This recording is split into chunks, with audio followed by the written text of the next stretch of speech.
All right. Whoops.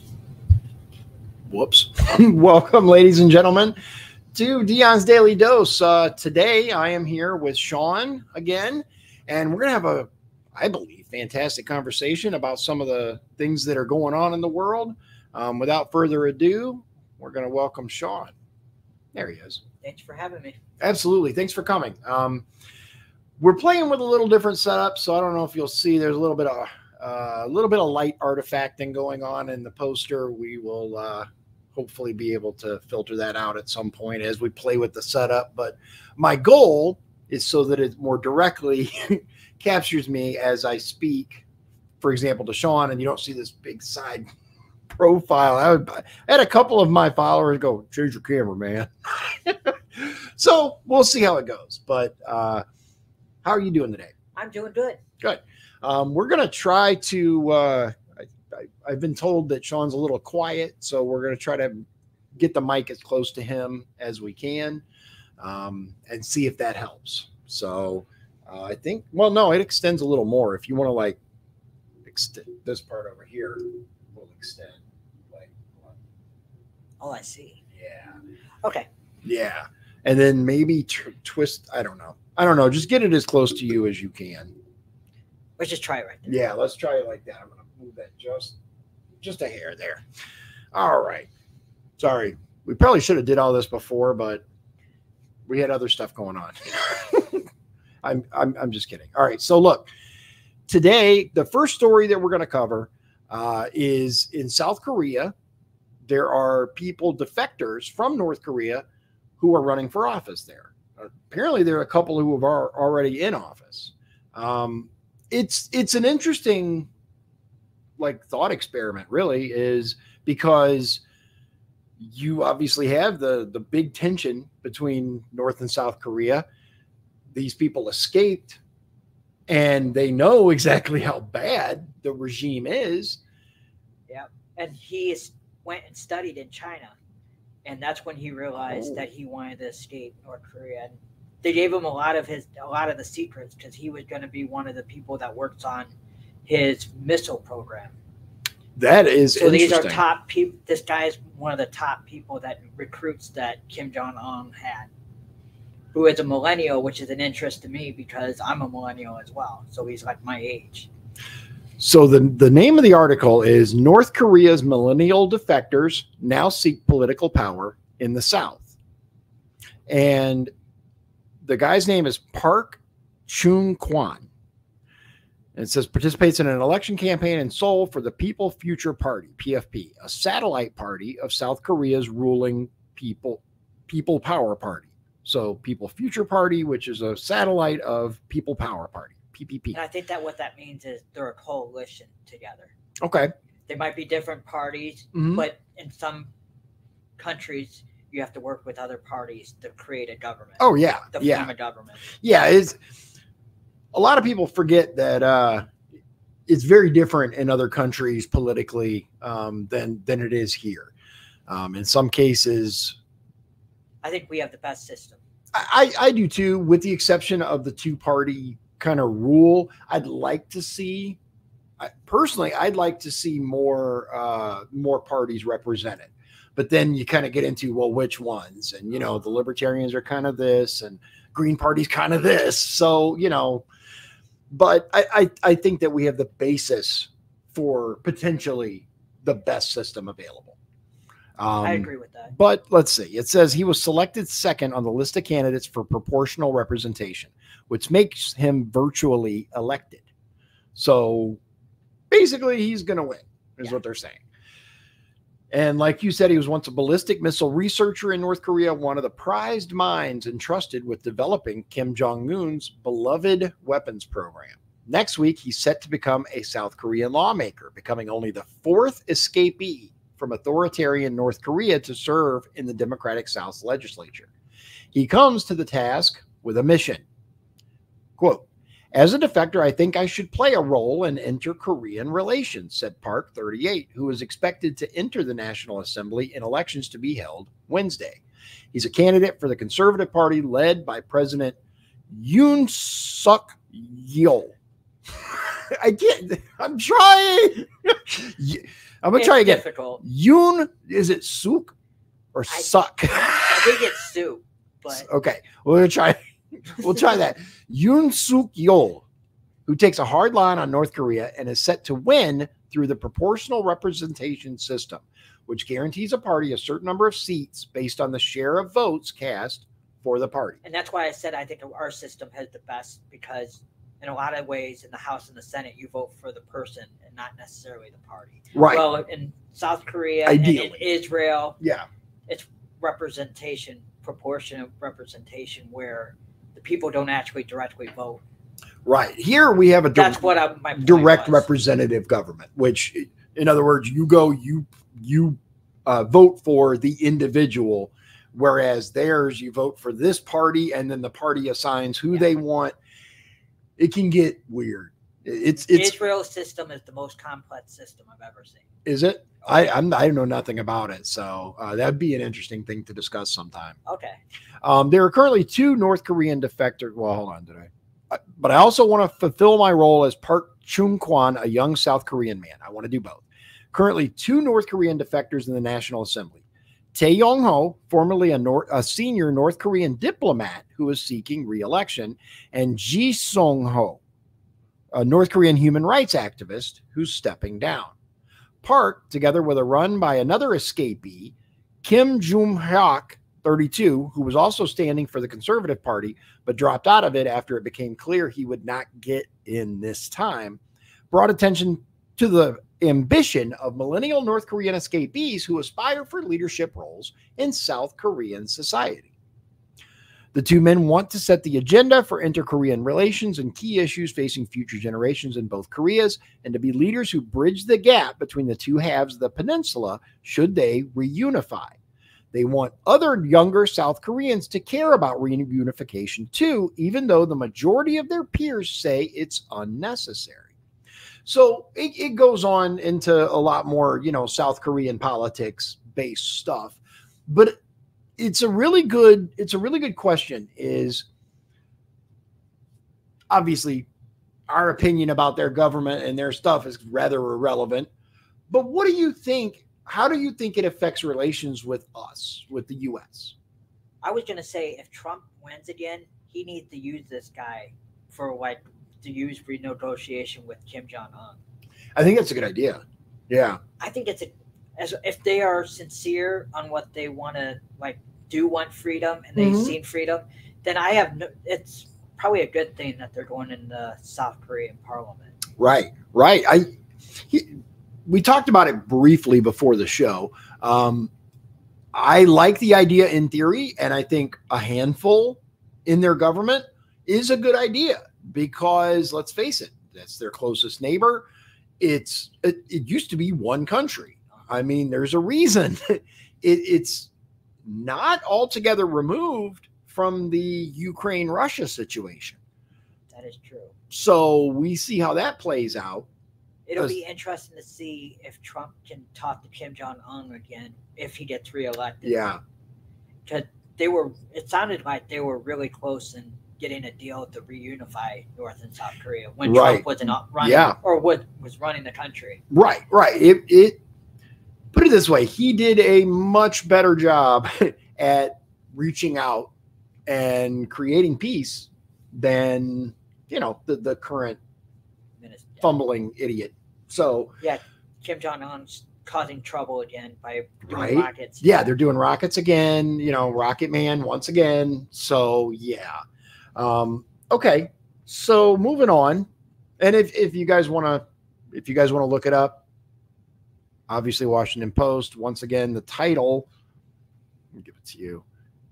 North Korea's millennial defectors now seek political power in the South.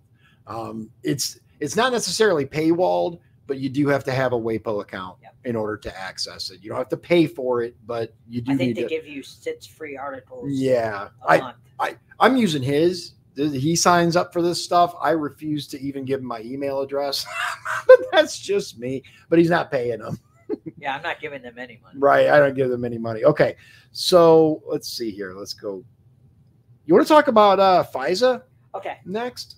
That's going to be an interesting week on Capitol Hill for FISA. It is. It is. And So, go ahead. Should I go? Yeah. Tuesday, the House Rules Committee is going to have a hearing, and they're going to mark up the bill, which means they're going to actually write the bill in committee. That's committees in the House are more powerful than by being on the floor. Yes. You got to go through the committee first, and that's why you want to kind of be friends with the speaker, because the speaker is the one who decides, or if you're in the minority, the minority leader decides who's on what committee. And that's why I always want to ask when we have people, changing the subject real quick, when we have candidates on, that's why one of the questions I want you to ask is, what committee would you like to be on? Right. Because these committees are incredibly important.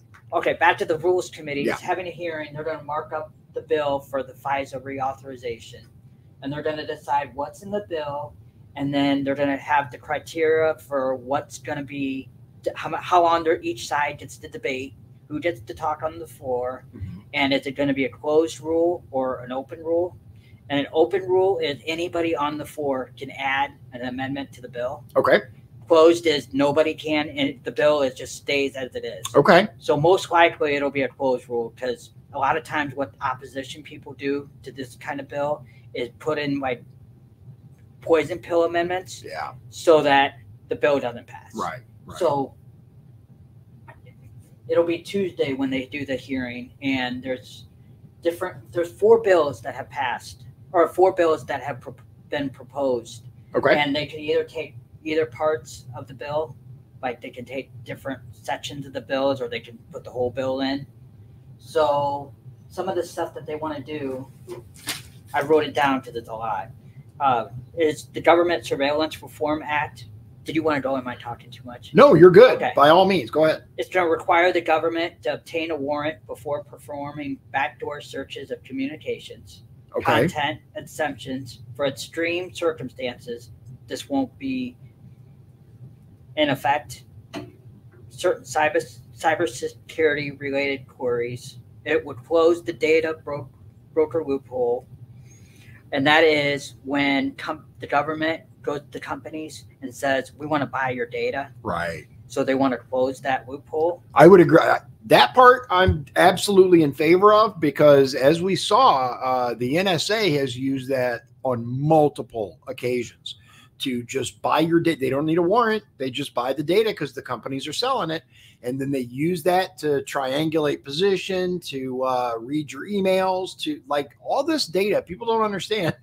Everything you do online leaves a trace. Or like when you're part of the, I'm not going to say what companies and stuff, but when you like go into their, what's it called? When you're like a member and you use your card. Oh, like the loyalty programs? That's the word I was looking for. They could also sell that data. Yeah. Like, what's the, not Walmart. Walmart doesn't really have a loyalty program. Meijer does. Meijer, that's what, So Meijer, everything you buy, and if you swipe your Meijer card or put in your, your little password, it tracks everything you buy. That's why you get coupons based on what you buy. They send you the coupons they think you'll use. All this data, all the stuff you buy at the grocery store, someone is buying that information. They then use it to target ads and stuff like that. But the potential use of that is really, really terrifying. If you really think about it and you expand on it, these people know what you're buying, when you're there, how much you spent, what payment method you used. Yeah. And credit card companies do that too. Yeah, exactly. Yeah. That's why there's a big push by those with an authoritarian bent to do away with cash. That's why they want the digital banking system. That's why they want cards, right? And the Federal Reserve is working on ways to implement the new digital coin. Yeah, absolutely. Dollars. Yeah. What is DBDC, or dollar-based digital currency, right? Yeah. I'm not a fan. I am not a fan. There are stores. This is actually a number of years ago when I went to Chicago, the Bean. right? In the plaza there. Yeah. You know what I'm talking about? I don't. The bean is this sculpture. It's like this round, weird bean looking metal sculpture. Here, I'll bring it up real quick. You'll recognize it. You've gone to Chicago. I have. Yeah, you'll recognize it immediately. Here, we don't even need to put it.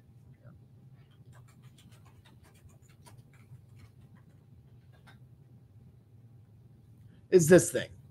Okay. Yes. Cloud Gate is a public sculpture by Indian-born British. Blah blah blah blah. That's the bean. Okay. Okay. We went there, and here, if you guys like really want to see, I'll look it up for you here. But I guess I could. Then I could just back it up.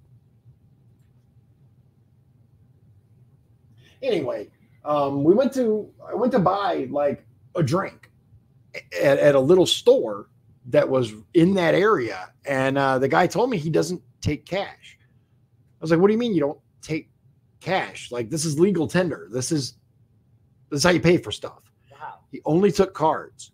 How long ago was this? That's what I'm trying to think. It's been a while. Donovan was very young. My middle son, he was probably like, it was at least 10 years ago, which is like nowadays it's like, well, okay. But at the time I'm like, what are you even? No, I had never heard of such a thing. How can you not take cash? All right. So let's see. Yeah, you guys should be able to see this now. That is the bean in Chicago. It's actually called what? Cloud Gate or something?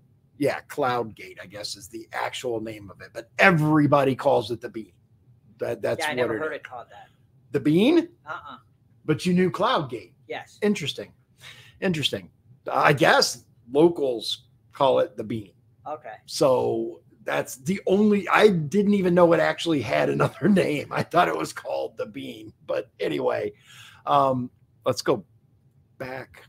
So anyway, they don't know if the House doesn't know if they're going to have enough votes to even pass this bill, the FISA, because he only has a 2-seat majority, Johnson. And Democrats don't want to help Republicans in any way. So it will be, I think this is going to be tough to pass any bill. So okay, one of the things is Johnson is saying this is critically important that we pass this for a couple of reasons. Reason number one is that it's time. There's like, they're not going to be able to do FISA if they don't pass this bill. By April 19th. April 19th, right.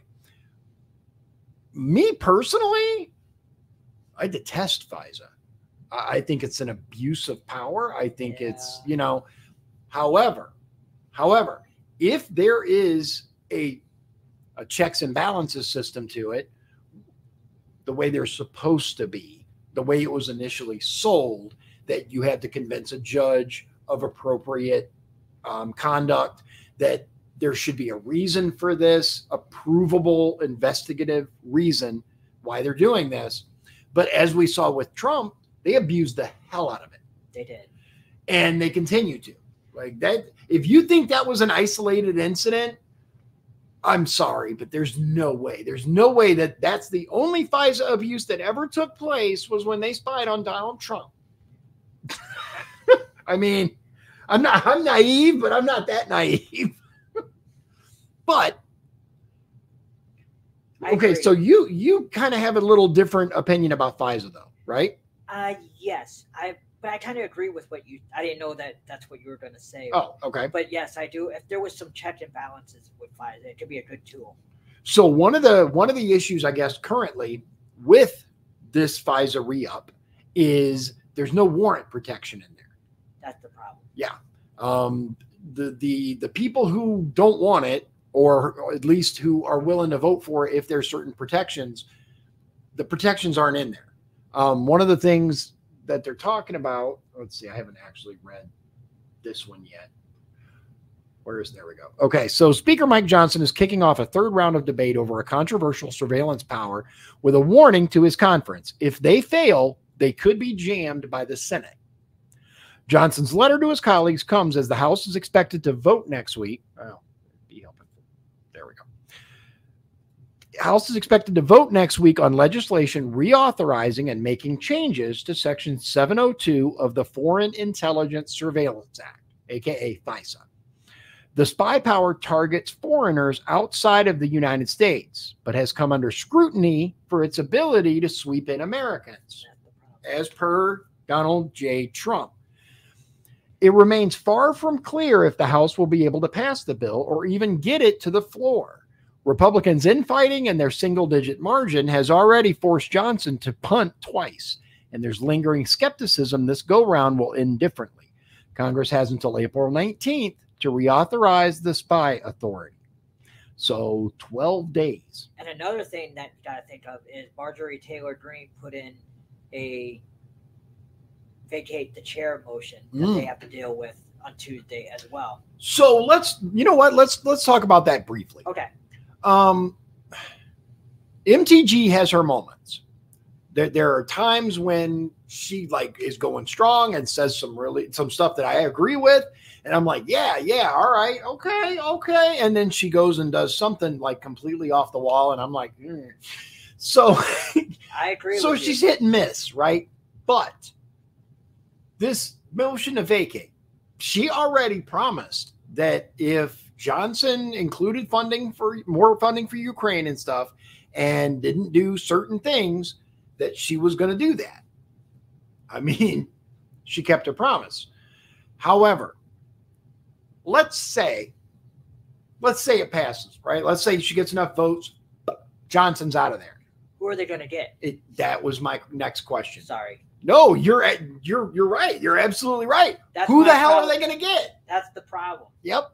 Yeah. With this 2-seat majority, soon to be 1-seat majority, because Gallagher from Wisconsin is retiring early. Yeah. So yeah. And it's different. The replacement of congressmen and senators is different than local and county level stuff. It isn't just the Republican Party picks another person. There's governors involved. There's all this stuff, depending on the state. It's different for each state. But it's conceivable, and we've seen it happen, where a Republican retires and gets replaced by a Democrat. The guy that got it spelled, Santos, yeah. His seat is now occupied by a far left Democrat. Exactly. So these are all questions that we have to ask. Is it better to have this guy in who's not perfect, or is it better to put the seat up, and then there's a very real chance that somebody like Jeffries could be the next speaker? Very easily, yes. That guy, woo, yeah.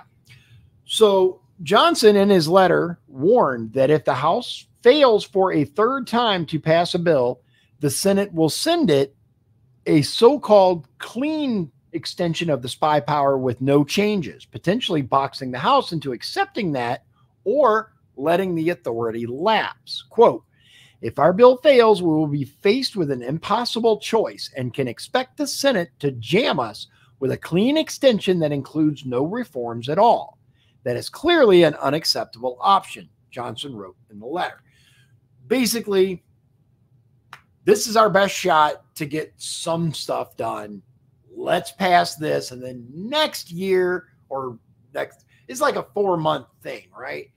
I believe this one would be extended for a year. For a year, okay. Because currently the way that they're just punting it for a few months. And another problem I have with the FISA courts is it's so secret. Bingo. And their proceedings, nobody knows what goes on during the right. And do you know who appoints the people that are on the FISA court? No. It's Supreme Court Justice John Roberts is the one who appoints. Yeah, I'm not a fan of him. No. So I figured yeah, I'm not a fan of him. I question his loyalty to this country. I legitimately do, based on some of his rulings, based on just some odd behavior. There are some things that and maybe we'll do a conspiracy theory topic on him sometime, because there have been things that he's done where I'm like, somebody owns him. There's no other He also explanation. cares. He listens to the media a lot. So he really cares about what the media says. So exactly. I think that's part of the reason too. Yeah. And he always is concerned about his legacy. Right. And I think that's why he punted on the most famous one was Obamacare. Yep. Exactly. Here's the thing is regardless of how you feel about Obamacare itself, the way it was done was unconstitutional. Period. End of story. Any and every constitutional scholar that looked at it said it's unconstitutional. You cannot force people to have insurance. That's just, yeah. The fact that he ruled the way he did on it, basically, no, it's constitutional. He ruled it basically because they're elected people and that they were fairly elected by the people of the United States, that the Supreme Court should keep their hands off. Is basically what he said. And unfortunately, that goes against the job of the Supreme Court. They're supposed to be like a equal branch. Yes, that they have the power to go, this is unconstitutional. There's supposed to be a check on the other branch. Exactly. Because honestly, without the Supreme Court ruling that something is unconstitutional, that's really our only check system for our laws that are passed that are repugnant to the Constitution. What was it? Marbury v. Madison. I think it was Marbury v. Madison. Any law repugnant to the Constitution is automatically void. It's a paraphrase. That's not the exact wording. But basically, if the law is unconstitutional, it's invalid. And that's the one branch that the Democrats can't get a hold of. So that's why they want us. That's one reason they want to pack it. Pack it is the word. Yeah. They want to pack that court so that they control it all. And, as it stands right now, it's way close. Like, we are on the precipice, ladies and gentlemen. And I don't say this to be an alarmist. I say it as a realist.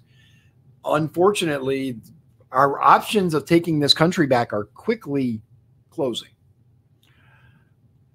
But Friday's bill includes a notable change from the February bill. It appears to remove a section on reports to Congress related to commercially available data, just like you said. The language is added into the bill by leadership, restricting data brokers from selling consumer information to law enforcement could get a vote. Part of 702, despite being unrelated to the authority. Move in February infuriated Intelligence Committee Republicans and led to them threatening to tank the bill. Johnson instead punted for a second time. Johnson doesn't address the change in his Friday letter, though he noted he'll hold a series of meetings with his members next week about the bill. A coalition of Judiciary Committee Republicans and Freedom Caucus members have made getting a vote on the data broker amendment one of their red lines. They didn't immediately weigh in Friday after the legislation was rolled out. Several aides involved in the debate indicated they were in a wait-and-see mode, while others warned that the amendment's absence could imperil Johnson's ability to bring a bill to the floor for a third time. In a potential fig leaf, House Republican leadership announced on Friday night that they could take up the proposal separately as a standalone bill next week. That won't be the only fight as Johnson tries to bring a bill to the floor next week. And you talked about really the rest of the things that are in the bill and the changes that they want to make. Ultimately, we'll have to see what happens. I mean, we can kind of discuss it all we want, but it's up to the people we've elected to make the decisions on it. We'll see. I would like to see a lot of reform. If allowed, I would want major sweeping changes to it, but they're not going to do that. So with a 2-seat majority, it's going to be difficult. Yeah, it's going to be difficult. It's going to be difficult to get past what he's proposed. So I hate to say it, but I predict that the House will not pass any bill, and then the Senate, they'll punt it to the Senate. Yep. And then they'll just extend FISA for 8 more months. Yep, with no changes whatsoever. No changes. Yep. That's what probably does happen. I would agree with you. I think I believe that's likely what we're looking at. I'm planning on watching the committee hearing so I could do a report Thursday. We can talk about it. Nice. Okay. That sounds good. Let's see here. You know what? I kind of want to show that David Cameron video. Okay. This is really interesting. It's a good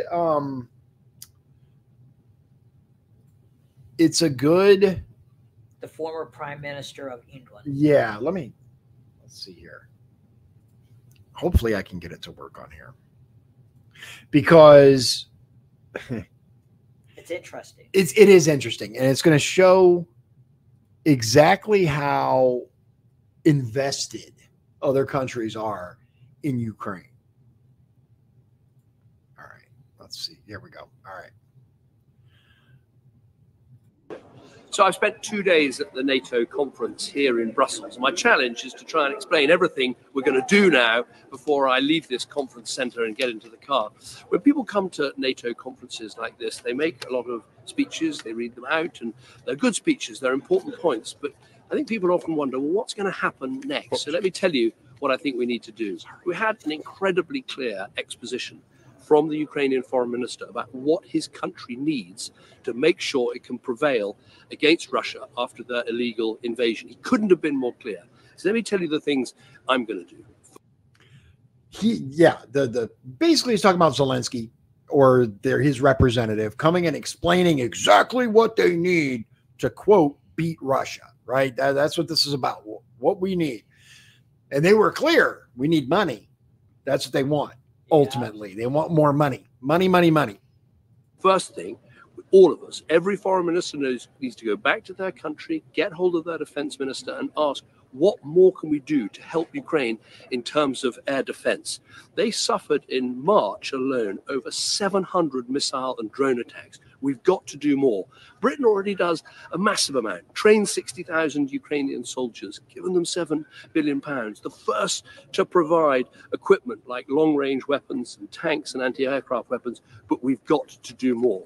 Next thing we've all got to do is get to our treasuries, get to our chancellors, get to our finance ministers and say, what are we going to do to make sure we use these frozen Russian assets to help Ukraine to pay for this war and pay for the reconstruction of their country? There are creative things that we can do. One day, Russia's going to have to pay reparations for its illegal invasion of.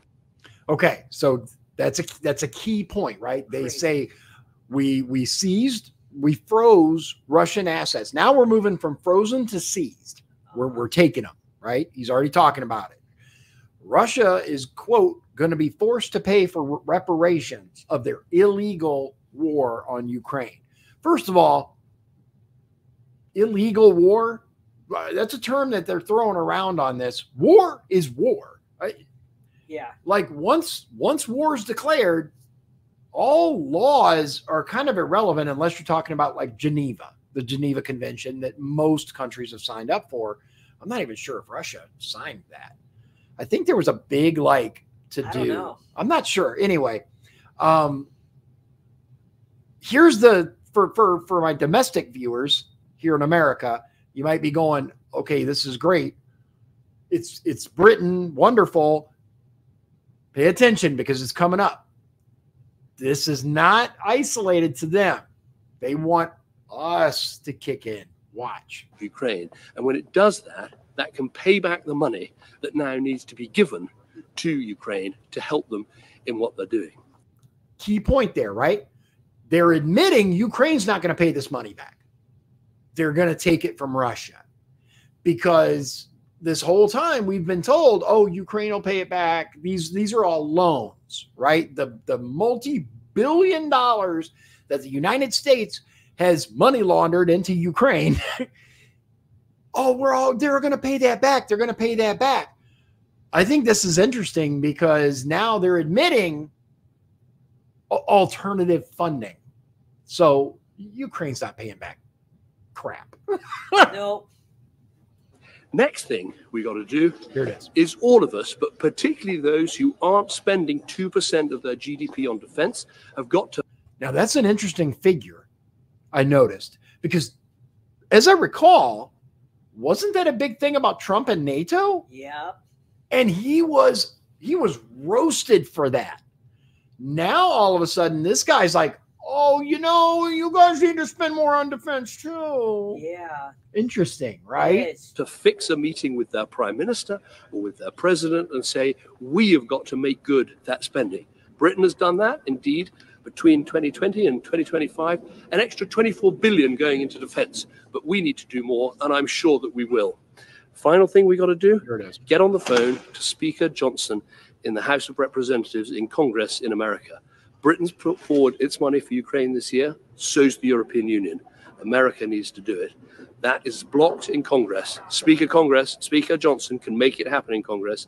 I'm going to go and see him next week and say, we need that money. Ukraine needs that money. It is American security. It's European security. It's Britain's security that's on the line in Ukraine, and they need our help. It's interesting that the world is going to put pressure. It's going to be interesting to see how he reacts to that pressure. Absolutely. Absolutely. For one thing, Johnson has said over and over, I don't want to fund anymore in Ukraine. Yeah. Like, Johnson has been very clear, and it's one of the things that I actually liked about him being speaker. I mean, he still wants to ship a bunch of money to Israel, but we pick our battles. One thing I want to point out too, is they always talk about possibly making peace in between Russia and Ukraine, might make some sort of compromise. Right. Do they really think Putin's going to do a compromise if they're going to make him pay reparations? That's a great point. So yeah, that's an excellent point. So he's saying, first of all, the frozen Russian assets, right? They keep talking about this. Interestingly enough, and this is something we can kind of deep dive in on another episode, I think. But did you guys know, first of all, this so-called frozen Russian assets are in dollars? Russia got away from using the dollar years ago. Yeah. They revamped their entire economy. They changed it over to be off the central banking system, which, by the way, in my opinion, is one of the reasons why Russia's the boogeyman.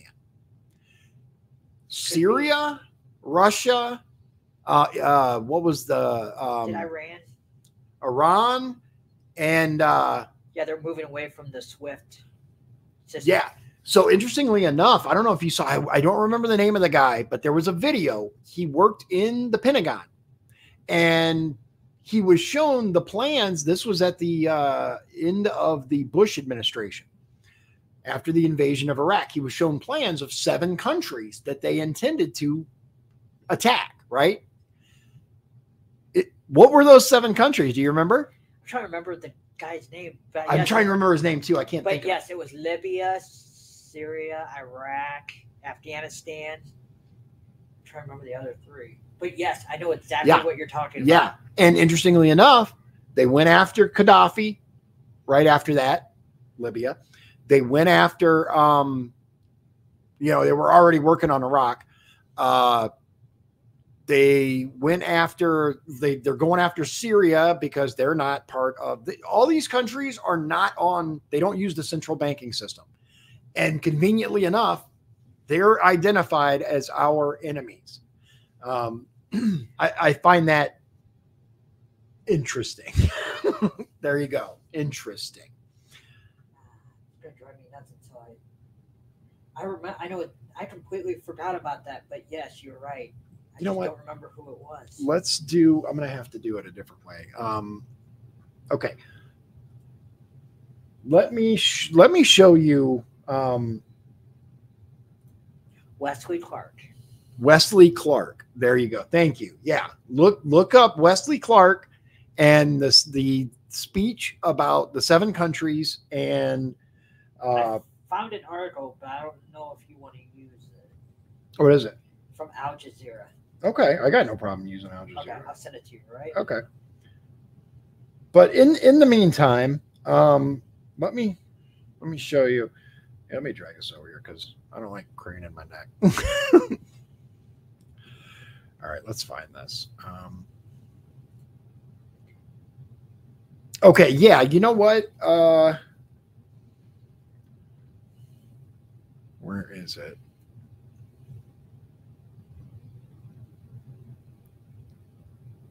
Oh, this was actually just a couple of days ago. Did you hear that Mexico broke diplomatic ties with Ecuador after the raid on a Mexican embassy? Okay. Yeah, look that up if you want. Where is... I'm looking for something, and I'm not finding it.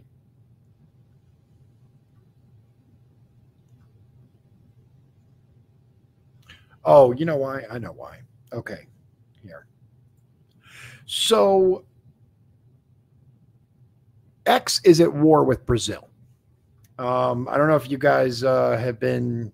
I don't know if you are on X. How many of you pay attention to the things Elon Musk at least tweets? I found that even if you don't really get into X, it's not a bad idea to kind of pay attention to the things that he tweets out, because there we go. Okay. So I'm trying to find the one. Okay. So here we go. You know what? Let's just move this here, put it there, and then share. Okay. I had to do this a little different way because of the new setup and the way that it's working, but I'm going to get it for you guys. All right. So there it is. And just in case, we'll do that. All right. Things that are going on in the world. So it says here, X Corp has been forced by court decisions to block certain popular accounts in Brazil. We have informed those accounts that we have taken this action. We do not know the reasons these blocking orders have been issued. We do not know which posts are alleged to violate the law. We are prohibited from saying which court or judge issued the order or on what grounds. We are prohibited from saying which accounts are impacted. We are threatened with daily fines if we fail to comply. We believe that such orders are not in accordance with the Marco Civil da Internet or the Brazilian federal constitution, and we challenge the orders legally where possible. The people of Brazil, regardless of their political beliefs, are entitled to freedom of speech, due process, and transparency from their own authorities. And then it repeats in, what are they speak Portuguese, I think, in Brazil. Yep. Look at me. Hey. All right. And Elon Musk tweeted out, why are you doing this at Alexander? He's the Supreme Court judge, basically, that ruled on this and said that's what X needs to do. Michael Schellenberger released Twitter files of Brazil. Did you see that? I heard of him. I didn't see that particular. Okay. So Twitter files reveal that De Moraes and the Superior Electoral Court he controls engaged in a clear attempt to undermine democracy in Brazil. They illegally demanded that Twitter reveal personal details about Twitter users who used hashtags he did not like. Demanded access to Twitter's internal data in violation of Twitter policy, sought to censor unilaterally Twitter's posts by sitting members of Brazil's Congress, sought to weaponize Twitter's content moderation policies against supporters of then President, how do you say his first name? Jair Bolsonaro. That's who we're talking about. I'm not sure how to say his first name, if it's Jair or Jair. The files show the origins of the Brazilian judiciary's demand for sweeping censorship powers, the court's use of censorship for anti-democratic election interference, and the birth of the censorship industrial complex in Brazil. It is a massive deal. Much like here in the United States, Twitter there was being used to subvert public opinion and free speech. It is coming out now. Brazil has filed various orders of compliance, and you have to do this and you have to do that. And Twitter, X now says, no, we're not gonna. As a matter of fact, that was from a couple of days ago. Currently, Elon is saying, yeah, we're not going to comply. So I'm looking for that. Okay, yeah, here it is. So, yeah, less than an hour after, this is Schellenberger reporting, Brazil is on the brink, and he was given a timeline where X announced that a Brazilian court had forced it to block certain people. Less than an hour later, Elon said X would defy the court order and lift all restrictions. As a result, we will probably lose all revenue in Brazil and have to shut down our office there, but principles matter more than profit. At any moment, Brazil's Supreme Court could shut off all access to X/Twitter for the people of Brazil. It is not an exaggeration to say that Brazil is on the brink of dictatorship at the hands of a totalitarian Supreme Court justice named Alexander de Moraes. Excuse me. President Lula da Silva is participating in the push toward totalitarianism. Since taking office, Lula has massively increased government funding of the mainstream news media, most of which are encouraging increased censorship. What Lula and de Moraes are doing is an outrageous violation of Brazil's constitution and the United Nations Declaration of Human Rights. At this moment, Brazil is not yet a dictatorship. It still has elections, and the Brazilian people have other means at their disposal to confront authoritarianism. But the federal Supreme Court and the Superior Electoral Court are directly interfere in those elections through censorship, interfering. 3 days ago, I published the Twitter files for Brazil. They show that Moraes has violated the Brazilian constitution. Moraes illegally demanded that Twitter reveal private information about Twitter users who used hashtags he considered inappropriate. He demanded access to Twitter's internal data, censored, etc., etc. There's a lot here. It's gonna be very interesting to see how X does against the Brazilian government. I'm going to be paying close attention to him personally because X is not perfect. There are certain things you still can't talk about. There are certain things that will get you banned, but it is a far sight better than Facebook, Instagram. What was the other one they came out with? Threads. Yeah, they're all of these places are like they fully embrace censorship. X, at least, as long as you don't talk about certain people, you're fine.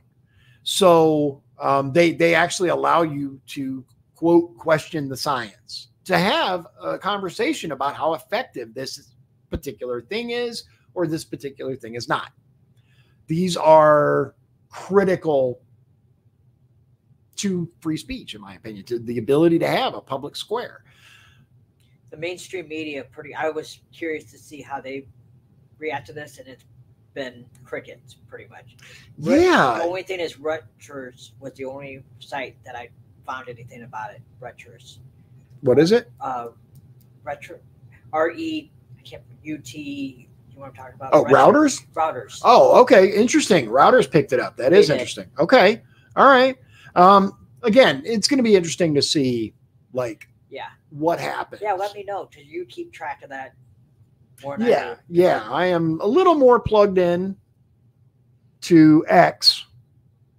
You know what? I really want to show you. I want to show you guys this because it is of carbon emissions will come. Okay, so here is the president of Guyana. When we did it before, I mistook it for Ghana, which is another nation. Okay. This is Guyana. I'm not sure exactly how you say it, but it's a separate nation than Ghana, which is what I was thinking of when we had the discussion and reported on it before. With it skewed with Venezuela. Yes, as kind of a recap, they discovered oil. Venezuela and Guyana are in a dispute about territory. Venezuela basically said, we're taking it.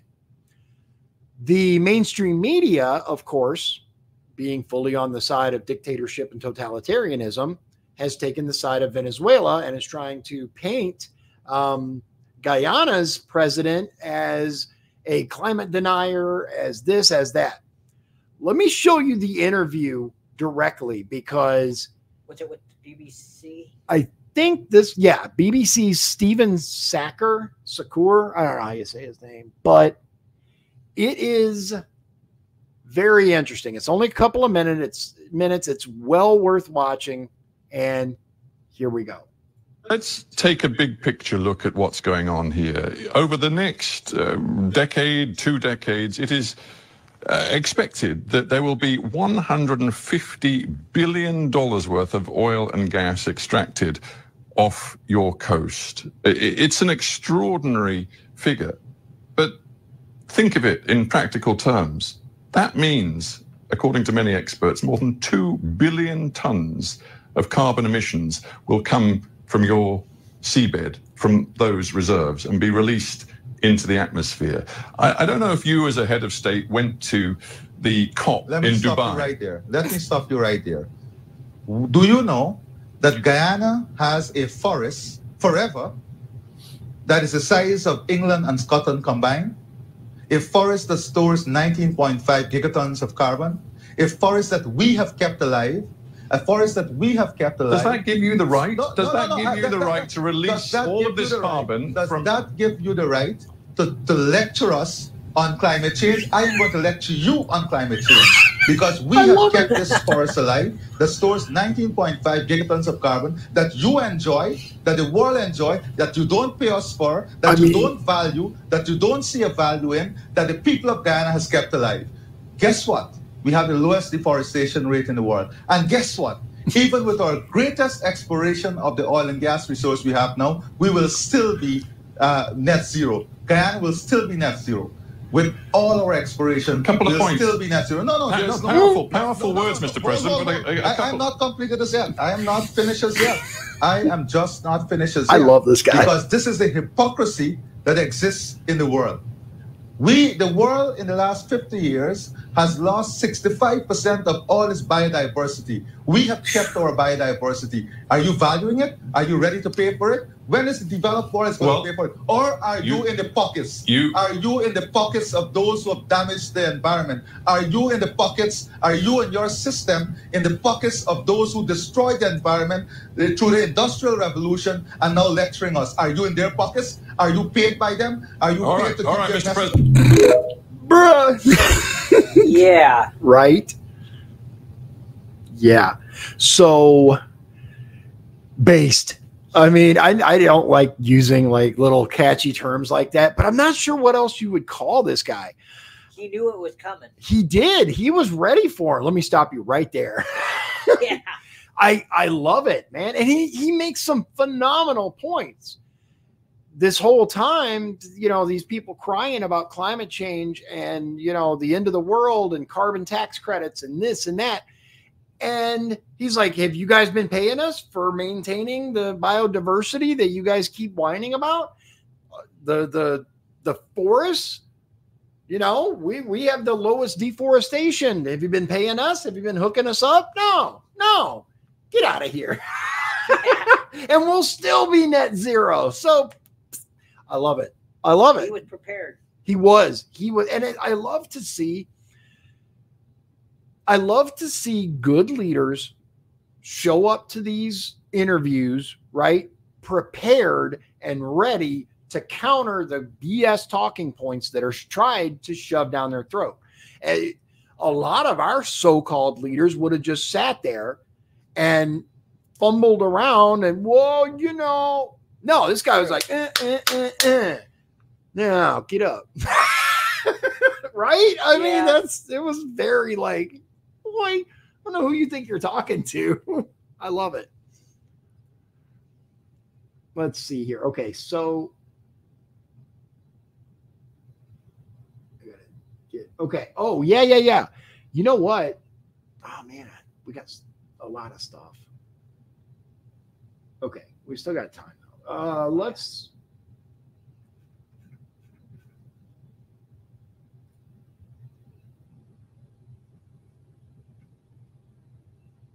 Okay, so we did that. Oh yeah, let's talk about Saudi Arabia. Okay. So Saudi has these plans for this massive megacity, right? Yep. It was what, like $500 billion they were planning on spending on it. Futuristic $500 billion NEOM megacity just got a lot smaller for now, report says. So this is from Business Insider, which I will say this about Business Insider. As long as they stick to business, they're generally okay. It's when they try to get into politics. Yeah. Okay. So Saudi Arabia has cut estimates for people living in its $500 billion NEOM project. Its government hoped the futuristic The Line city would hold 1.5 million by 2030. Now, fewer than 300,000 are expected to live there by then, officials said. Why? There we go. Its government had previously said it wanted 1.5 million residents to the line, likely to be fewer than 300,000. Why? Billed as a cognitive city, the line is set to stretch over 170 kilometers, about 105 miles, of desert to the Red Sea in the northwest of Saudi Arabia. But around 1.5 miles, 2.4 kilometers of that is expected to be completed by 2030. So they're looking at 105 miles that they want, and they say now only around 1.5 miles of it is going to be done, they think. It's supposed to cover 26,500 square kilometers, or in freedom units, just over 10,200 square miles. It is part of Saudi Crown Prince Mohammed bin Salman's Vision 2030 plan to diversify the kingdom's economy away from oil and pivot toward tech and innovation. But NEOM is just one of several giga projects underway, and it goes into all of that. But why is it taking so long? Why is there such a, let's see here. It's talking about sports deals and that's it. Interestingly enough, for one, let's just say that the Biden administration's relationship with Saudi Arabia is not exactly a great one. No. As I recall, haven't they like ignored him, and they don't respond, they don't answer his calls? No. They generally just ignore him. Now I find that interesting because, and this is a little bit into the conspiracy theory thing, which we're not going to touch this today as much as I would love to, but that's just because I don't have all my stuff ready, because there's a lot on it. But one of the conspiracy theories that surround the thing that happened in Vegas, right? The big thing that happened in Vegas is that during that, or that entire thing was set up in order to assassinate the crown prince. Have you heard that? I have not. Okay. There's some evidence of that, right? But it's open to interpretation.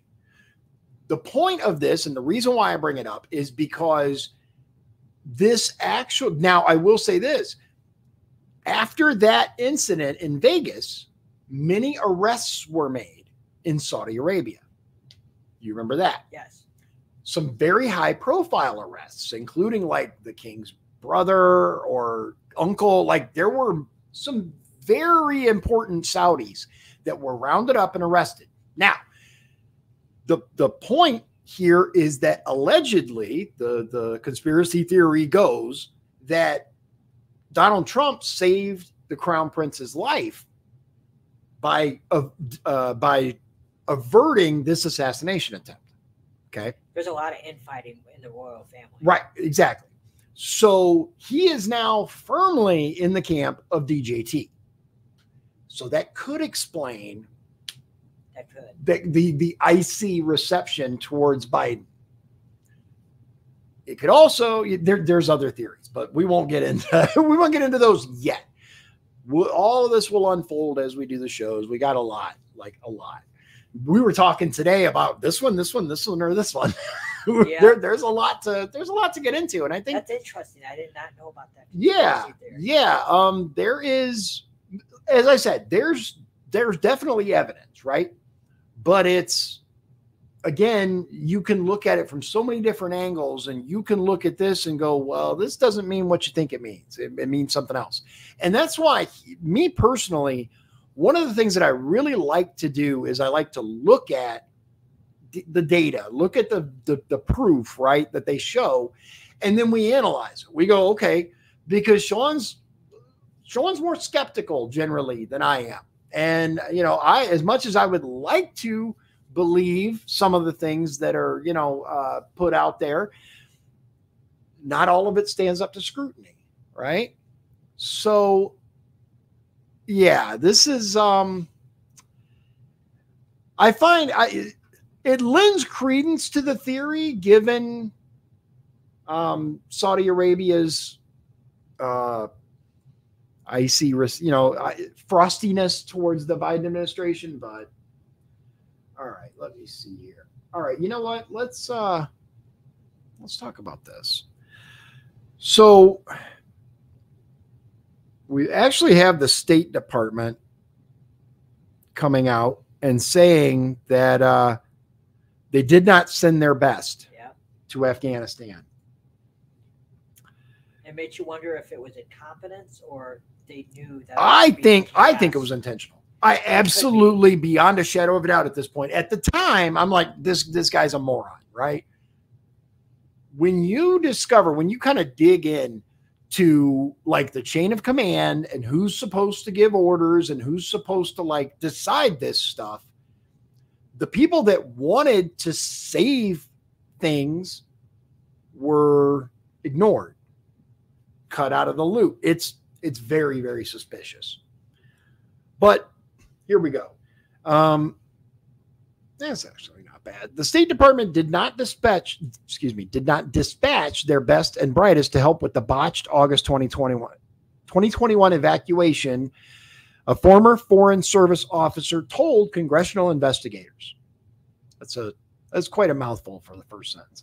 I can't speak for every single person who was there, but there were at least four, if not more than that, who were, in my perspective, not the correct choice to send there. Sam Aronson, who served as a consular volunteer during the operation, told the House Foreign Affairs Committee in a September 15, 2023 transcribed interview released on Monday. So this is back from September 15th of 2023. It was just released. They did not have the soft skills such as adaptability, resilience, the experience serving in a dangerous or high-threat overseas environment, added Aronson, who recounted that the volunteers to assist in the pullout were sought from major U.S. embassies and consulates around the world. As he put it, quote, large offices that wouldn't necessarily miss 3 or 4 people, as opposed to a smaller embassy where the entire consular section might only be 3 people. Aronson, who joined the Foreign Service in 2015 and had spent time in Niger and Nigeria in West Africa, claimed of some of his fellow volunteers that, quote, when it came to really high risk and high threat scenarios, such as the Abbey Gate bombing, from my perspective, quote, they were not emotionally equipped to handle the stress that came with that. On August 26, 2021, 13 American service members and hundreds of Afghans were killed when an ISIS-K suicide bomber detonated an explosive vest at Hamid Karzai International Airport's Abbey Gate, where the military members were processing would-be evacuees. Aronson told investigators that the selection process for volunteers seemed ad hoc and suggested that, quote, consular chiefs sent individuals out of their respective countries because they were a burden to those consular sections. So basically, they picked the people they wanted to get rid of rather than the people best equipped to deal with it. Interesting. Yes. In my perspective, they did not send their best, he added. In fact, they may have sent their worst. Aronson also said the State Department should have dispatched diplomats to Afghanistan sooner, lamenting his late arrival in Kabul on August 20th, 2021, 5 days after the capital city had fallen to the Taliban. Quote, I think having me or having any extra competent officials on the ground even 1 minute sooner would have provided at least 1 minute or more of the successful ability to evacuate people, he said. The theme of ill-equipped employees extended even to the Kabul embassy, where Aronson said Chief of Mission Ross Wilson played second fiddle to his predecessor, John Bass, after the State Department sent the ex-ambassador in to clean up the deteriorating situation. Instead of taking charge himself, Wilson acted as the public face of this evacuation, while behind the scenes, behind the curtain, was John Bass actually leading the evacuation, said Aronson. Quote, he seemed overwhelmed, the witness said of Wilson. His physical health did not seem great. His emotional health also did not seem great, and I did not get the vibe that he was a strong leader, or at least at the time I was there, I do not believe he was exhibiting strong leadership. State Department leadership sent in the correct officials to get the job done, but they were not able to necessarily remove the incorrect officials who were already in place, Aronson added. The optics, in my perspective, would have looked embarrassing and would not have looked great if, when John Bass arrived, Ambassador Wilson was sent home. So the whole thing is, you can look it up. Again, it's quite a long, it's New York Post. It's quite a long article. State Department did not send their best to Afghanistan for botched evacuation, ex-official says in scathing testimony. That is the headline of the article. Feel free to look it up. I mean, he's not wrong. No, he's not wrong. And to find out that these embassies, these places, when they asked, hey, send us people that are good at this, this, and this, right? All they did was shuffle office people around. They're like, yeah, you know what? We can get rid of Joe in accounting. He's pissing me off. Bob over in, Bob in Bolivia. Let's get rid of him because Bob takes naps way too much when he's supposed to be working. This was what they did. And it's embarrassing. That is. I mean, what more can we say? It's unfortunate. But this is the kind of, unfortunately, this is the kind of oversight and the kind of administration that we're dealing with. Yeah. Are we missing? We're missing something. No? Do you want to do the Biden allegations next? Or? Yeah. You know what? Here's what we're going to do. Let me bring up, as a matter of fact, in the background, I already got it here. Okay. So let's close that, and okay. So we've got a graphic that has all of the people who have accused Biden of inappropriate behavior, all together, all as one. Here we go. All right. So can you see it okay from there? Not really. Not really. Okay. So the first thing I posted this today on Facebook. Yeah. And the first thing I some of the names on there I have never heard before. Okay. There is some of them I've heard before, but I have to run real quick. Entertain the, right. the people. Talk about it. I'll be right back. I gotta do something. Tara Reid. You're right. All right. Tara Reid is one that has accused Biden of actually raping her back in 1993. These are all allegations. She was interviewed by Megyn Kelly. If you want to find that, I'm pretty sure it's on YouTube somewhere. And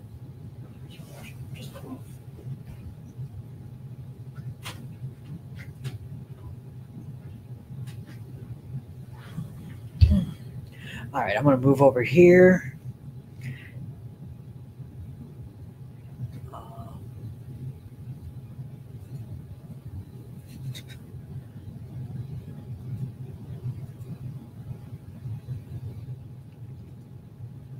Love this thing. Dion, come back.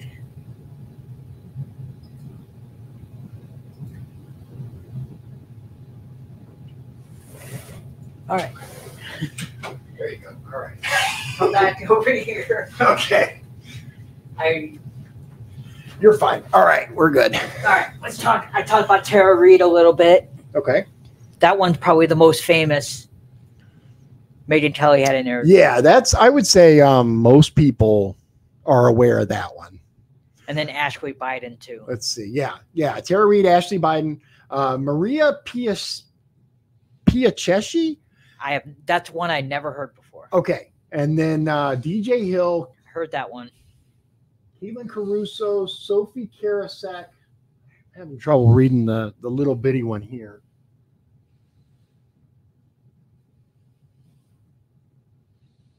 Yeah. Vale? Is it Vale? I don't know. I can't. I think it's Vale. See it. Let's see. Yeah, Vale, Colbert, Yount or Young, I'm not sure. Ali Cole, Amy Lapos, Lucy Flores. And then you have the article links, right? I do, but did you click on you got to click on my Facebook. I did, but let's try this again. Click on the time or how many hours ago it was, and it should take you to my post. It's like 7 hours ago. Okay, try to click on the 7 hours. Let's try that. Okay, yeah, here it is. Okay, so so this is the alleged screenshots from Maria Piacetti, okay, on X. It says that she spoke out about how Joe Biden, she's the little girl in that infamous video of him, like, I mean, you can see it here. This is the little girl in the red dress that he allegedly pinched her. And that's the niece of Senator Steve Daines. There we the go. Montana senator.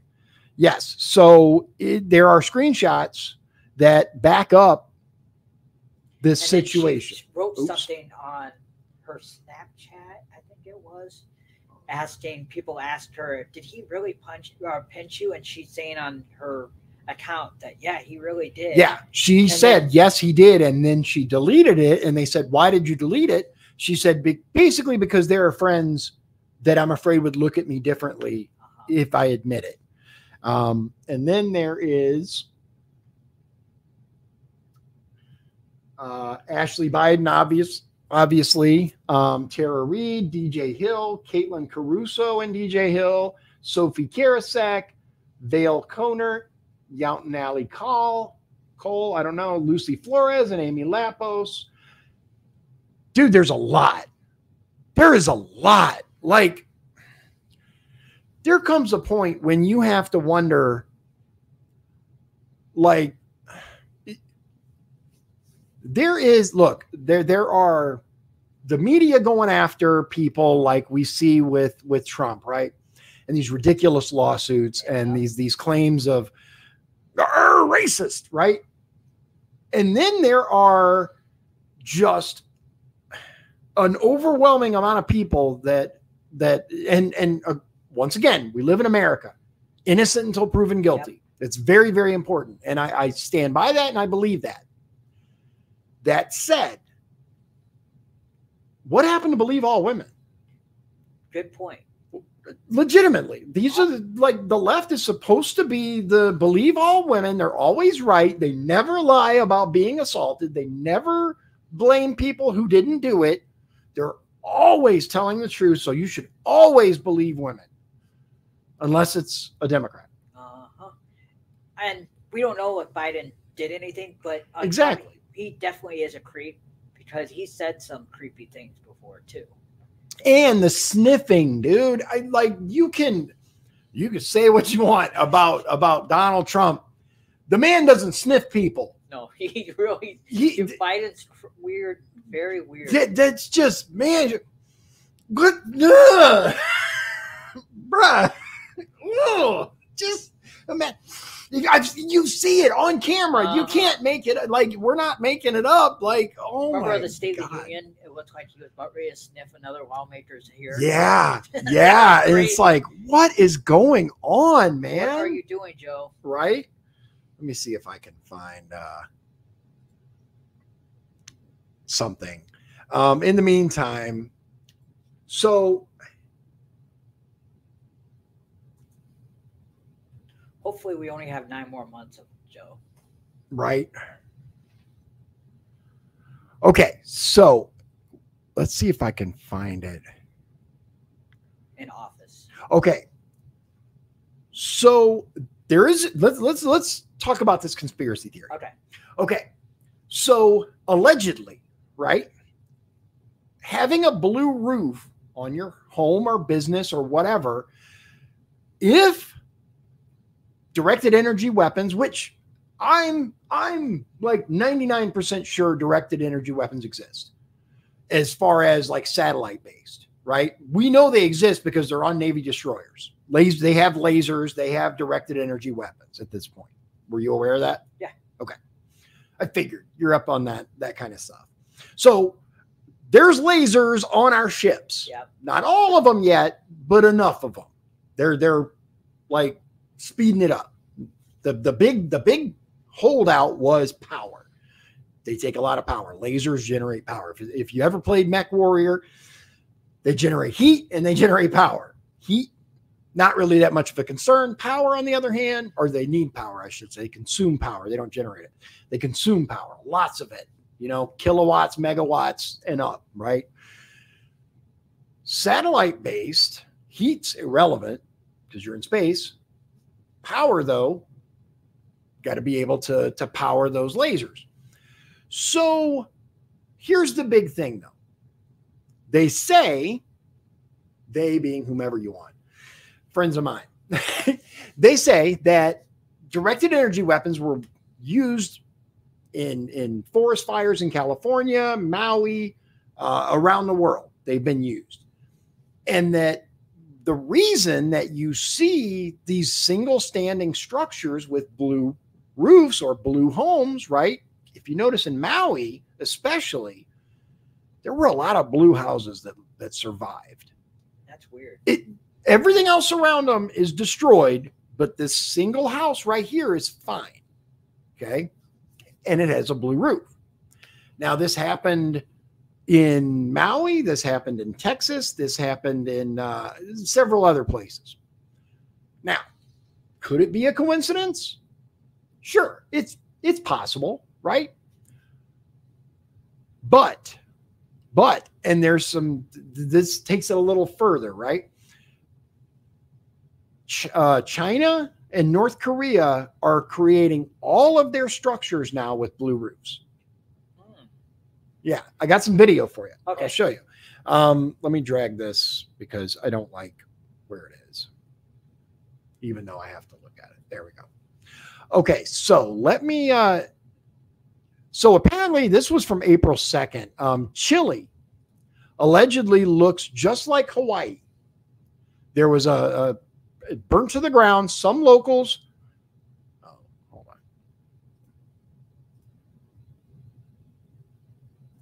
There. Nope, wrong one. Right. Sorry, I gotta put this somewhere else. I have it in the wrong spot. I know, very unprofessional. Come on.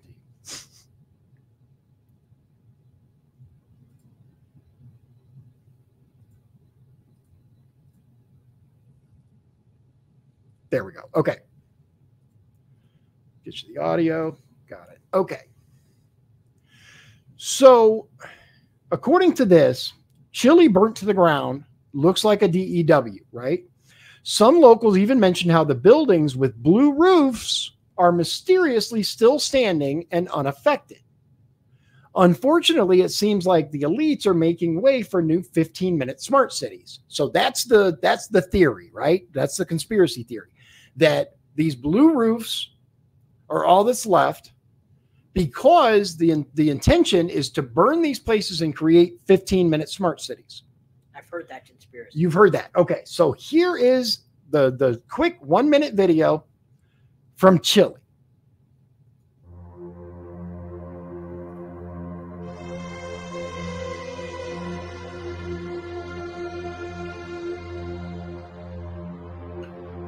Look at that. Like that's a lot of desolation, man. That's crazy. I wish I could like make it bigger, but I can't. So no, just like Hawaii, what they mean is it's been burnt to the ground. But that's a lot of damage. What's the viral video? That's a lot of damage.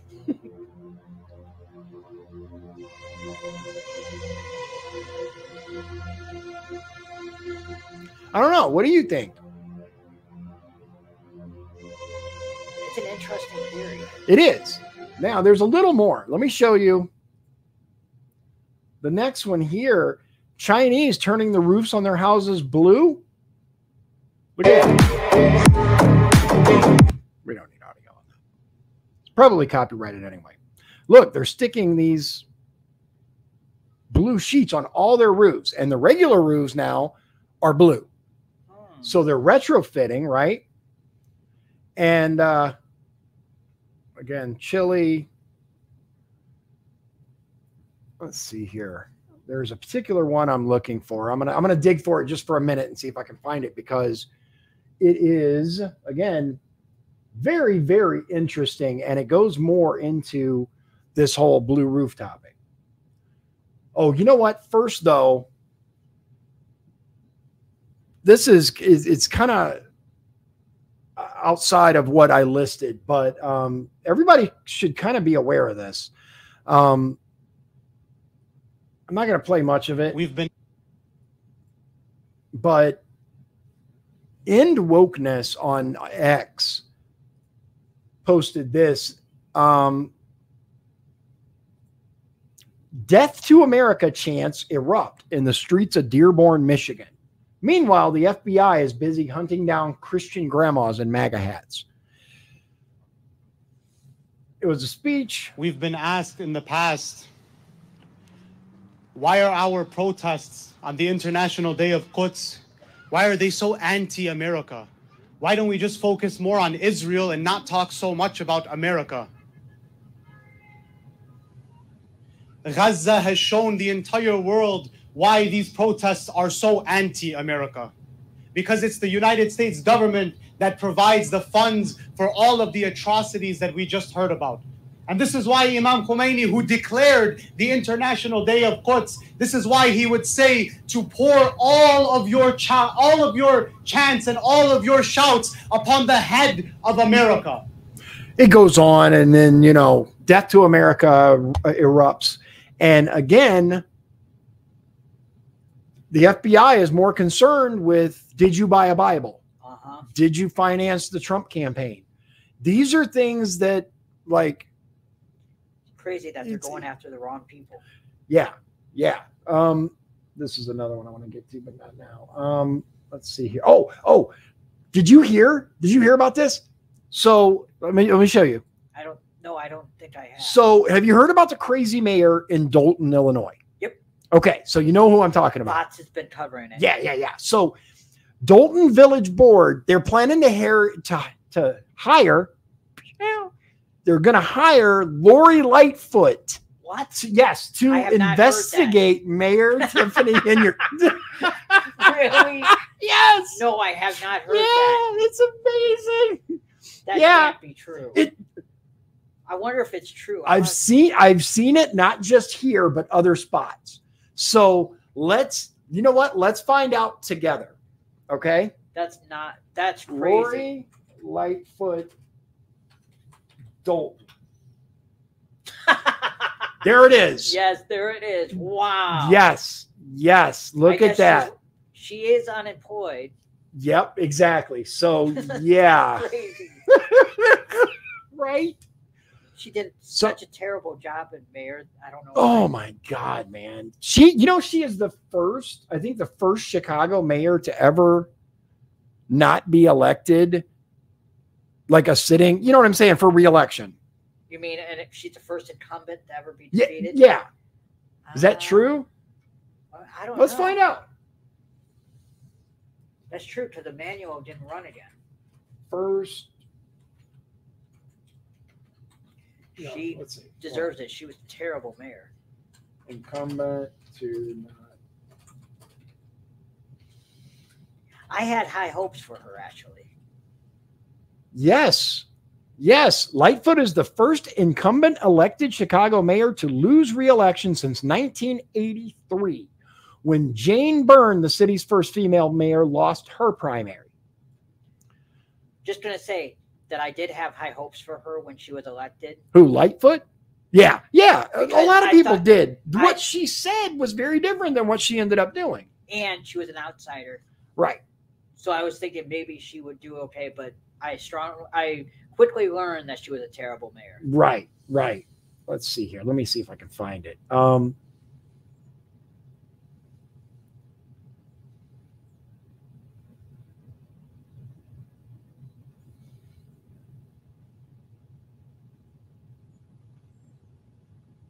Anyway, while I'm looking for this, I think we need to keep in mind that we're going to cover all kinds of stuff. I urge everyone to look into these things yourself. Don't just rely, not even on us, to provide you all the information about these various subjects. If you hear something and you're like, I don't know, that sounds weird, by all means, check into it. Do your homework. I urge everyone to do your homework and do your research, for lack of a better term, because you should absolutely, come on,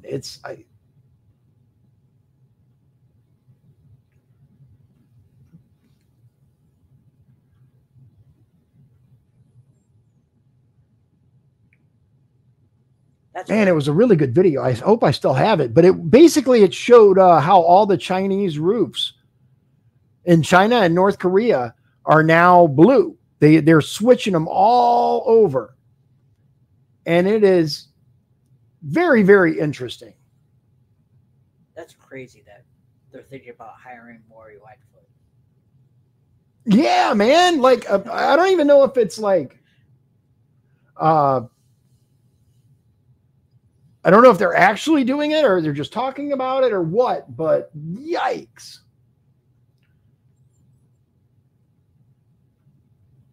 Okay, hold on. I might be getting close to it.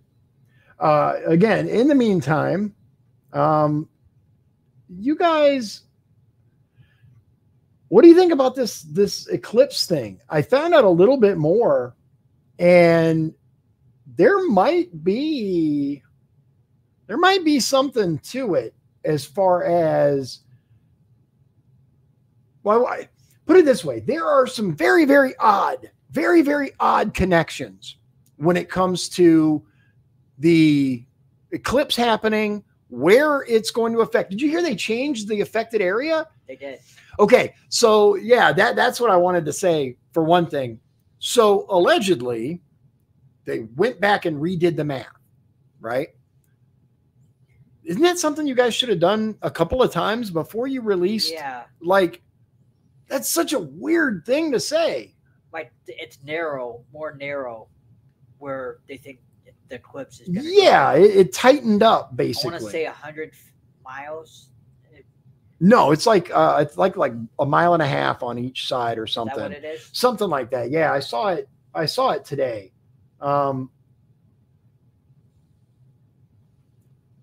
I really got to go through these. I've got so many bookmarks.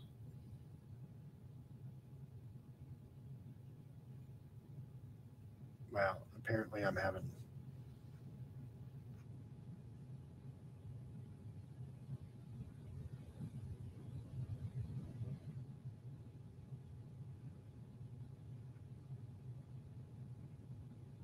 Yeah, I'm having a hard time locating. I just got way too many bookmarks. I'm going to have to sift through. I thought I had it ready, but it wasn't in the proper folder. So it's like, all right. Is there another topic or a wheel?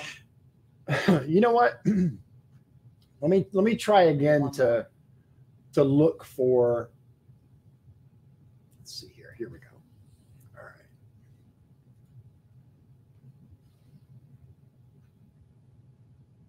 There's that one you showed.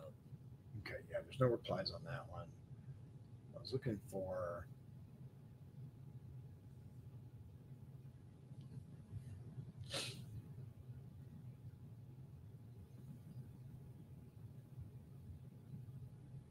All right. Let's try this. Let's try.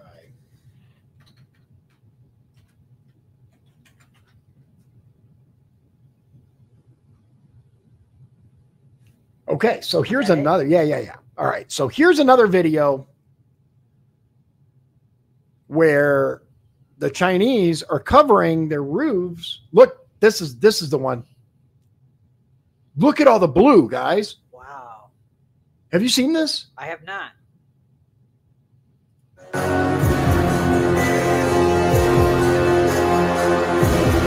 We don't need audio for that. Look at like. And more importantly, they're literally in the process of covering their roofs with blue. Look at this. Look how crazy, man. That's crazy. It's the same thing in North Korea. They're all going to like blue roofs. He's just on like Google Maps zooming in, and look how many blue roofs. Now, if you did that in the US, how many blue roofs would you see? That's a good question. Not many. No. Like, Not many. My son did shingles. Like he did roofing, and like there were no blue roofs.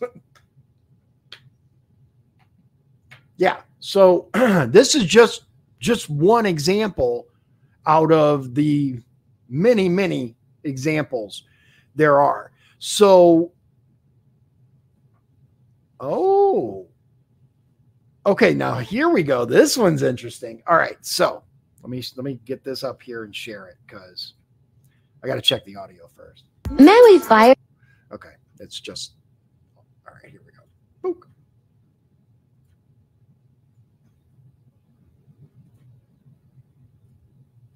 Okay. So look, they're test firing a laser. Look at this. It does not affect blue. You see how it look. Wow. It's for whatever reason, it won't hurt blue. So they say, I got the laser on wish.com and it's actually pretty powerful.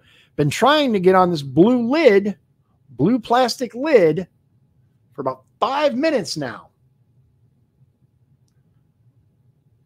But when he moves the blue and does green, that's interesting. It burns through. Yeah. Yeah. Is this the first you've seen of like actual people showing? Yes. Yeah. Like we talked off the air about this. Yeah. Yeah. That was the first time I heard of that. Yeah. So yellow's fine. Smoking, right? Red. Burns, right? It could just be the type of plastic he was saying. So he found a different type of plastic. Anything blue, it doesn't work on. Which me, myself, right? I've seen enough of this that I'm legitimately considering buying a bucket of blue paint or several and painting my roof. It's just, it can't hurt. Put it that way. Yeah. We don't know if it's true or not, but right, exactly. Blue roof businesses are popping up in China. Nothing to see here except low prices. You can get these drop shipped from China if you fancy weatherproofing your own or waterproofing your own roof anywhere in the world. It's pretty cheap. May not be a bad idea. I'm not saying. A lot of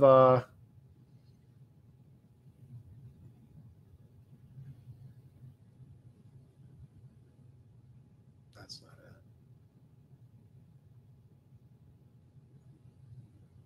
Yeah, and this person does ask a good question here. Look, it says, so what's the official explanation? Right? I doubt China piped up to the citizens all like, cover your roofs with blue because of sky lasers.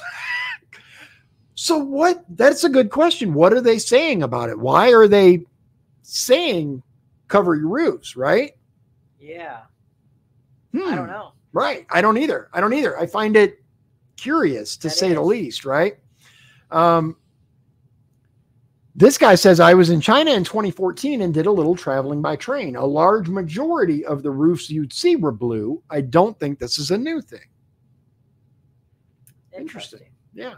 So that's what I got for you. By all means, if you guys want to dig into the blue roof thing and drop some comments and let me know where to discover more about it, especially if there's actual, evidence other than some, theory and conjecture, I'd love to see it.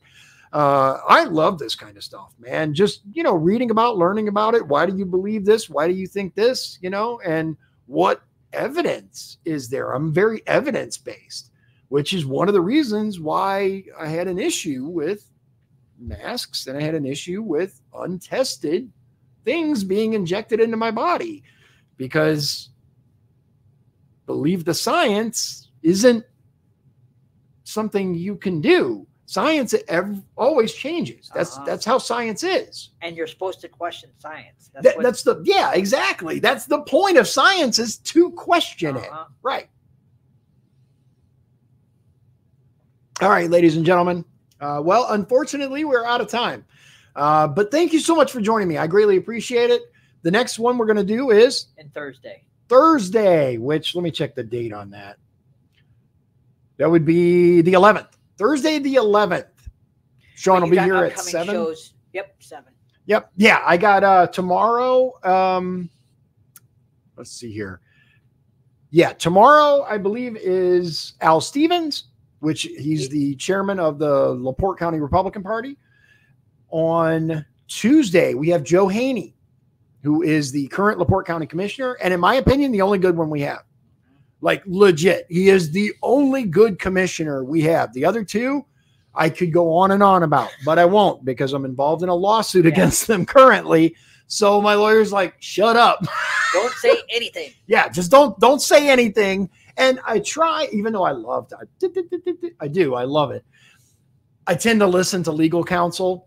There's no point in hiring a lawyer if you're not going to listen to them. So they do have their uses. And in this case, they're like, shh. And I was like, fine. But Joe Haney will be here Tuesday. I don't know. I got more. I'll put it on the site. Those will be good shows. Yeah, I think those are going to be really good shows, especially listen, tune in for Al because we're going to talk about why people should be involved in their local party. And when just real quick, when I ran for office, I wasn't really keen on getting to know the local party because in my opinion, these are the very people causing the problem. That's not necessarily true. The people involved at your county level are just like you. They're people that want to make change. Some of them are going to suck. That's just how is it. Then anytime you get a group of people together, a certain portion of them are going to suck. That's just the way it is. But there are far more good than bad. There really are. So Al's going to be here to talk about why and how you can be involved with your local party. Take it for what it is, leave it for what it's not. We're going to talk about, like, he's done some good things since taking over. I believe. Is he perfect? No. Sometimes I just want to, but I don't because he's human like the rest of us. And he does things that I don't agree with, but I don't believe it's in any way, shape, or form nefarious. It's just different choices and different beliefs. Difference of opinion. Exactly. One of those things is, like which candidate to throw financial support behind with the party money, right? I disagree with this candidate or that candidate, but ultimately the chairperson has to make the decision of which races are winnable. That's the way it is. That's part of the game, guys. That's just so much money that you can throw around. Yeah, you don't have unlimited funds, and that's just, you have to pick your battles. You have to pick the ones that you think you can win. I get it. So like I said, I don't necessarily always agree, but I think he's good people. So tune in for him. Joe Haney, phenomenal guy. Yeah, if I endorsed people, I'd endorse him. I don't know that my endorsement means much, but people have asked me before to endorse people. I try to avoid that. Unless I know them on a personal level.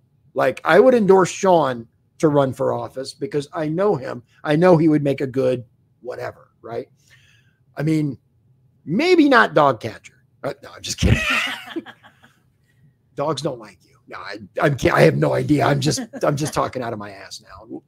I got to wrap it up because I got to get my kid from work. So without further ado, thank you for joining me.